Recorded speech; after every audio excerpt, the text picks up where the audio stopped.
Welcome.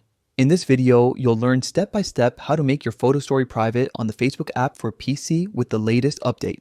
Whether you want to share a special moment only with friends or simply keep things more personal, this quick guide will walk you through everything you need to do.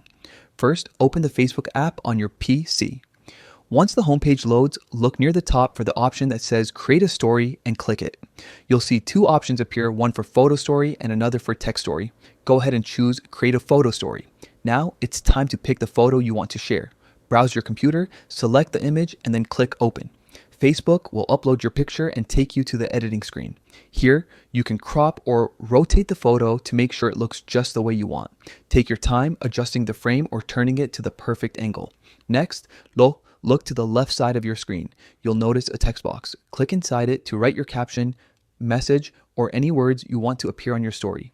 You can even play around with different fonts to match your style or mood. Now, this is where privacy comes into play. Look for the small gear icon that's your settings button. Click it, and a list of privacy options will appear. Choose friends to make sure only people on your friend list can see your story. Once selected, click Save to lock in that privacy setting. After that, you're ready to go. Double check your story preview, and when everything looks perfect, click Share to Story. Your private photo story will upload instantly, visible only to your friends. And that's it. You've just learned how to make your photo story private on the Facebook app for PC. Simple, quick, and perfectly tailored for your privacy. Thanks for watching.